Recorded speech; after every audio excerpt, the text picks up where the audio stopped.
Picture this. It is 865 AD inside a Danish longhouse. A messenger has just finished speaking. The silence is absolute, but the violence has already begun. 4 brothers sit around a table. They are the sons of Ragnar Lothbrok. Sigurd, snake in the eye, is holding a small knife, idly paring his fingernails. As the news of his father's murder sinks in, he doesn't scream. He doesn't look up. He just keeps cutting. He slices past the nail, through the skin, and carves straight down to the solid bone of his finger. He doesn't even feel it. Across the table, his brother, Bjorn Ironside, is holding a chess piece carved from solid bone. His grip tightens. There is a sharp crack. The chess piece explodes in his fist. Shards of bone drive deep into his palm and blood begins to drip rhythmically onto the wooden board. This wasn't grief. This was a declaration of war. This was the exact second the revenge of the Great Heathen Army began. Before diving into these forgotten stories of survival and suffering, if you enjoy learning about the hidden truths of history, consider hitting that like button and subscribing for more content like this. And please comment below to let me know where you're listening from. I find it incredible that we're exploring these ancient stories together, from different parts of the world, connected across time and space by our shared curiosity about the past. To understand this bloody reaction, you have to understand the insult. The messengers confirmed that King Aella of Northumbria hadn't just killed Ragnar, he had tortured him. He had thrown the legendary Viking into a pit of vipers to die a slow, humiliating death. Stripped of his armour and his glory, Aella wanted to prove that Ragnar was just a man. But with his dying breath, Ragnar laughed at his killer. As the venom took hold, he choked out one final prophecy. How the little piglets would grunt if they knew how the old boar suffered so. King Aella thought he was ending a threat. In reality, he was lighting a fuse. He forgot that the old boar had sons, and those piglets were now the most dangerous warlords in Europe. The reaction in Denmark was immediate. There were no tears, there was only mobilization. Sigurd pulled the knife from his bone. Bjorn wiped the blood from his hand. They sent out a call that reached every corner of the Viking world. This would not be a raid for silver or slaves. They didn't care about treasure. This was a mission with a single, brutal purpose: extermination. Warriors flocked to their banner from Norway, Sweden and Ireland. Rivals put aside old feuds. Mercenaries refused payment just to be part of it. They were all drawn by the magnitude of the target. King Aella believed he was safe in his stone fortress across the sea. He had no idea that he'd just summoned a force unlike anything England had ever seen. The Great Heathen Army was launching, and they were coming to ensure that every single person involved in Ragnar's death would die screaming. In late 865 AD, the sentries on the coast of East Anglia looked out at the horizon and saw something that stopped their hearts. Usually a Viking alarm meant 3, maybe 5 longships. Fast, hit-and-run raiders. But this time the horizon itself seemed to be moving. Hundreds of dragon-headed prows cut through the Ura mist. This wasn't a raiding party. It was a floating city. It was a migration of death. Historians call it the Great Heathen Army, but the Anglo-Saxon Chronicle simply refers to it as the Misel here, the Great Host. It wasn't just warriors. It was smiths, women, children and horses. They weren't coming to steal silver and leave. They were coming to take the land, burn the crops and dismantle the kingdoms of England brick by brick. And at the head of this massive force was not the strongest brother, Bjorn, or the most stoic Sigurd. It was the cripple, Ivar the Boneless. History has debated for centuries why he was called boneless. Was it a brittle bone disease, inability to walk, or was it a metaphor for his unnatural flexibility in combat? The sagas tell us he was often carried into battle on a shield. But make no mistake, Ivar was the brain of the operation. While his brothers were fueled by rage, Ivar was fueled by a cold mathematical cruelty. He understood that to kill a king like Aella, you didn't just need axes, you needed a strategy. Ivar knew that Northumbria was too strong to attack directly from the sea, so he made a move that confused everyone. He didn't sail north to Aella, he landed his massive fleet in East Anglia. He bypassed his target. Why? Because Ivar was playing the long game. He terrorised the locals of East Anglia not into fighting but into submission. He demanded horses. He turned his sea-borne infantry into a mounted cavalry. He spent the winter gathering intelligence, sharpening blades, and letting the fear of his presence drift north like a plague. He was letting King Aella wait. He was letting the dread build. Ivar knew that the anticipation of pain is often worse than the pain itself. By the time the snow melted in 866, the Great Heathen Army was no longer just a mob of angry Vikings. Under Ivar's command, they had become a professional machine of war, mounted, supplied, and hungry. They turned their eyes north. The little piglets were done grunting. It was time to hunt the boar. While the Great Heathen Army was sharpening its axes in East Anglia, the Kingdom of Northumbria was busy destroying itself. It was the perfect storm. The Northumbrians were embroiled in a bitter civil war.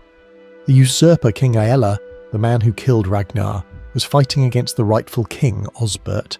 They were so consumed by their hatred for each other that they didn't notice the shadow creeping up from the south. Civil war is a gift to an invader, and Ivar the Boneless accepted it with open arms. In the autumn of 866 AD, Ivar made his move. He marched the army north, utilising the horses he had extorted from the East Anglians. They moved with terrifying speed, bypassing smaller villages, aiming straight for the heart of the north, the ancient Roman city of York. But Ivar didn't just choose the target. He chose the time. He waited for November 1st, All Saints' Day. Consider the brilliance of this. On All Saints' Day, the entire noble class, the military commanders, and the bishops would be gathered inside the cathedrals. They would be unarmed, distracted, and deep in prayer. They were expecting a feast. They were expecting divine protection. What they got was the heathen army. The Vikings struck York while the church bells were still ringing. The city's defences were manned by skeleton crews. The gates were breached before the Northumbrian leaders even finished their hymns. It wasn't a battle, it was a massacre in a sanctuary. By the time the sun set on All Saints' Day, the capital of the north had fallen. Ivar didn't burn York to the ground. That would be the mistake of a common raider. Instead, he occupied it. He repaired the Roman walls, he stocked the granaries, he turned York into a Viking fortress deep in enemy territory. He sat on Aella's throne and waited. He knew that the fall of York would force his enemies to stop fighting each other and come to him. He was counting on it. He wanted Aella and Osbert to unite. He wanted them to bring their armies to the walls of York. Why hunt the mice when you can put down a piece of cheese and wait for the mice to come to the trap? It took 4 months for the Northumbrians to swallow their pride. 4 months of watching a heathen army sit in their capital, eating their food and mocking their gods. Finally, in March of 867 AD, King Aella and his rival Osbert shook hands. They combined their forces into a single, massive army. It was a crusade before the word truly existed. They marched on York, convinced that God was on their side, ready to drive the pagans back into the sea. On March 21st, Palm Sunday, the Northumbrians attacked. At first, it looked like a victory. The Northumbrians slammed into the old Roman walls of York with the fury of desperate men. They found gaps in the defences. They broke through the gates. A cheer went up from the English ranks. They poured into the city streets, thousands of them, flooding the narrow alleyways of York, thinking they had the Vikings on the run. But they didn't understand who they were fighting. Ivar the Boneless hadn't lost the walls. He had abandoned them. He had invited the English inside. As soon as the bulk of the Northumbrian army was squeezed into the tight, winding streets of the city, the traps snapped shut. The Vikings appeared on the rooftops. They emerged from the side streets. They locked their shields at both ends of the main avenues, turning the city of York into a claustrophobic killbox. The advantage of numbers vanished. In the close quarters of urban combat, the long spears of the English levies were useless.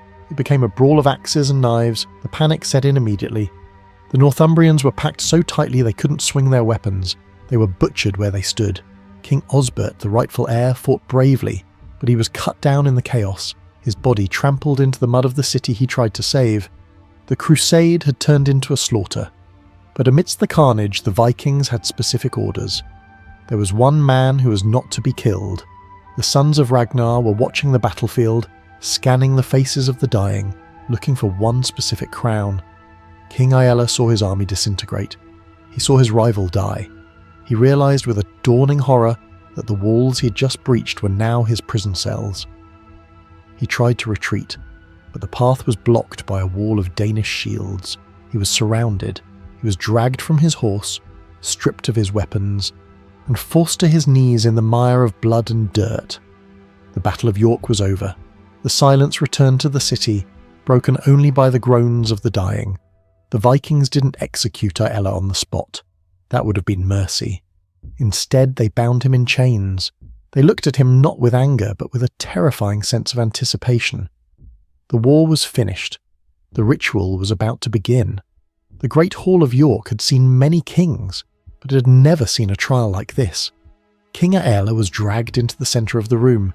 He was covered in mud and blood, his royal robes torn, his crown long gone. Around him stood the victorious chieftains of the Great Heathen Army. But Aella's eyes were fixed on the 4 men sitting on the dais, the sons of Ragnar. Bjorn Ironside sat with his massive arms crossed, looking at Aella like a butcher looks at a side of beef. Upper played with the handle of his axe. Sigurd, snake in the eye, watched with that unnerving, unblinking stare. But the terrifying presence in the room was the man who couldn't even stand up. Ivar the Boneless lay on a pile of furs, his twisted legs useless, but his eyes burning with a cold, reptilian intelligence. This was the moment the prophecy came full circle. Aella looked at them and saw the little piglets his prisoner had warned him about. But they were not piglets, they were wolves. Historical records don't give us a transcript of what was said, but the sagas paint a picture of terrifying intimacy. Ivar didn't scream. He didn't rage. He likely spoke softly. He would have asked Aella about the pit. He would have asked about the snakes. Did my father cry out? Did he beg? How long did it take for the venom to stop his heart? Every question was a knife twist. Ivar was forcing Aella to relive his crime, to admit that he had killed a hero without honour. Aella had denied Ragnar a weapon to die with. Now, Ivar would deny Aella a quick death. In the Viking code, a clean death, a decapitation or a sword to the heart was a mercy. It was respectful. But Aella had forfeited his right to respect. He was not a prisoner of war. He was a criminal who had violated the sacred laws of conduct. There was no negotiation for ransom, no offer of exile. Ivar signalled to his guards. They didn't drag Aella to a dungeon. They dragged him out to a nearby hill. The time for talk was over. The sons of Ragnar had decided on a punishment that would echo through history, a method of execution so horrific that, for centuries, scholars refused to believe it was even physically possible. They prepared the ground for the Blood Eagle. The location was likely a high ridge, visible to both the Viking army and the terrified survivors of York. King Aella was forced onto his stomach. His hands and feet were staked into the ground, stretching him taut. He was no longer a king, he was a canvas for Ivar's masterpiece. The Blood Eagle, or Blodorn in Old Norse, is perhaps the most infamous method of execution in human history. For a long time, historians argued it was just a myth, a scary story told to frighten children. But for King Aella, on that cold Northumbrian afternoon, it was physically, agonisingly real. The executioner, likely Ivar himself or a specialist chosen for his surgical precision, approached with a long knife.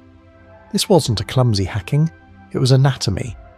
First, the skin of Aella's back was sliced open. 2 long curved incisions were made along the spine, from the shoulder blades down to the lower back. The skin was peeled back like flaps of parchment, exposing the layer of red muscle and the white cage of the ribs underneath.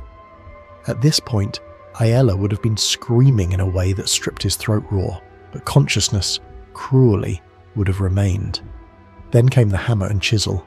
This is the part that defines the torture. The executioner didn't just cut, he deconstructed. One by one, the ribs were severed from the spine. Crack, crack, crack. The sound of snapping bone would have echoed across the silent field. The ribs were then forced outward, bent back to resemble the spread wings of a bird. The man was being turned inside out. But the ritual wasn't finished. With the chest cavity now open to the air, the executioner reached inside. The final act was to pull the lungs out from the chest cavity and drape them over the broken ribs. As the lungs collapsed and fluttered with the dying man's final, ragged breaths, the movement of the red tissue looked like the beating of wings, a blood-soaked eagle trying to take flight from the ruin of a man's body. Medical experts today suggest that Aella likely died from traumatic shock or pneumothorax, the collapse of the lungs, before the process was fully complete. But the Vikings believed that if the victim cried out, he would not enter Valhalla. Aella screamed. He died not as a warrior, but as a sacrifice to Odin, his body transformed into a grotesque symbol of Viking dominance. When the deed was done, Aella's body was left there, a warning to every other king in England. The debt was paid. The old boar had been avenged.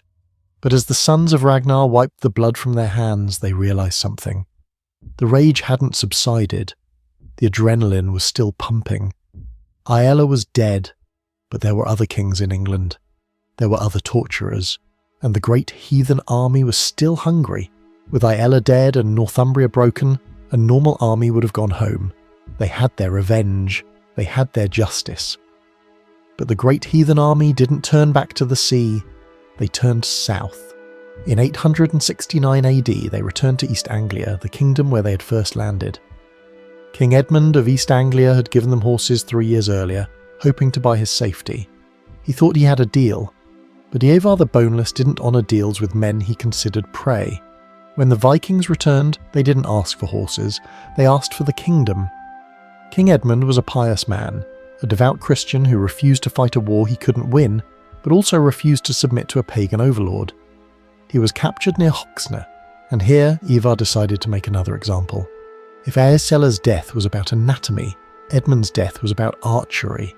According to the Passion of St. Edmund, Ivar ordered the king to be tied to a tree. He wanted to see if the Christian god would save his faithful servant. The Viking archers lined up. This wasn't an execution by firing squad, it was torture by volume. They fired volley after volley. They didn't aim for the heart or the head, that would be too quick. They aimed for the arms, the legs, the shoulders. The chroniclers wrote that Edmund was shot with so many arrows that he resembled a hedgehog, his body bristling with shafts. Pinned against the bark of the tree, bleeding from a dozen non-fatal wounds simultaneously. Throughout the ordeal, Edmund refused to renounce his faith. He kept calling out to Christ. This infuriated Ivar. The boneless commander had no patience for martyrs. Bored with the game, Ivar gave the final order. A swordsman stepped forward and severed Edmund's head with a single blow, tossing it deep into the thick brambles of the forest so his followers couldn't bury him whole. King Edmund the Martyr died not because he killed Ragnar, but because he stood in the path of the avalanche. His death sent a clear message to the remaining kingdoms of Wessex and Mercia. There is no negotiation. There is no neutrality. You either die screaming like Aella, or you die praying like Edmund. But either way, you die. By 874 AD, the Great Heathen Army had effectively decapitated 2 of the 4 great kingdoms of England. Northumbria was a puppet state. East Anglia was a graveyard. Next on the list was Mercia, the massive kingdom in the Midlands. The king of Mercia, Burgred, looked at the fate of Aella and the fate of Edmund. He saw the blood eagle and the hedgehog. He realised that the sons of Ragnar were not men you could negotiate with, nor were they men you could beat. So Burgred made a choice that history has judged harshly. He didn't fight, he didn't pray, he ran. As the Vikings advanced on his capital at Repton, Burgred abdicated his throne. He took as much gold as he could carry and fled to Rome. He died there, an exile, buried far from the land he was sworn to protect. It was a pathetic end to a once proud lineage. The Vikings didn't even have to unsheathe their swords to conquer Mercia. Fear had done the work for them. Now look at the map of England. It is almost entirely black. Only one kingdom remained independent, the Kingdom of Wessex in the south. Wessex was the last stand. If it fell, England would cease to exist. It would simply become a western extension of Scandinavia. The Great Heathen Army knew this. They turned their attention to Wessex with the weight of an avalanche. But in Wessex, they found something they hadn't encountered before. They didn't find an arrogant tyrant like Aella, or a passive martyr like Edmund, or a coward like Burgred. They found a young man named Alfred. At this time, Alfred was not yet the Great. He was a sickly prince, plagued by chronic stomach pain, often overshadowed by his warrior brother, King Ethelred. But Alfred possessed a weapon that Ivar the Boneless respected, a brilliant tactical mind. When the Vikings attacked Reading in 871, the battles were brutal and inconclusive. The losses on both sides were catastrophic. Unlike the other kingdoms, Wessex bit back. But the sheer numbers of the Viking invasion of England, bolstered by a second wave of invaders known as the Great Summer Army, were overwhelming. When his brother died, Alfred took the crown in the middle of a war zone. He looked at the exhausted state of his army and did the unthinkable. He paid the Vikings to leave. He gave them a massive tribute of silver known as the Danegeld. Critics might call this cowardice similar to Burgred, but there was a key difference. Burgred paid to save his own skin. Alfred paid to buy time. He knew he couldn't defeat the Great Heathen Army in a pitched battle yet. He needed to reform his military, build ships, and study his enemy. He was buying 5 years of silence. As the Vikings took the gold and settled into their conquered lands, believing Wessex was pacified, Alfred sat in the dark watching, planning and waiting. The sons of Ragnar had killed the torturers. They had conquered the weak, but now they were facing the architect of their downfall. In 870 AD, after the execution of King Edmund, the most terrifying man in Europe simply vanished.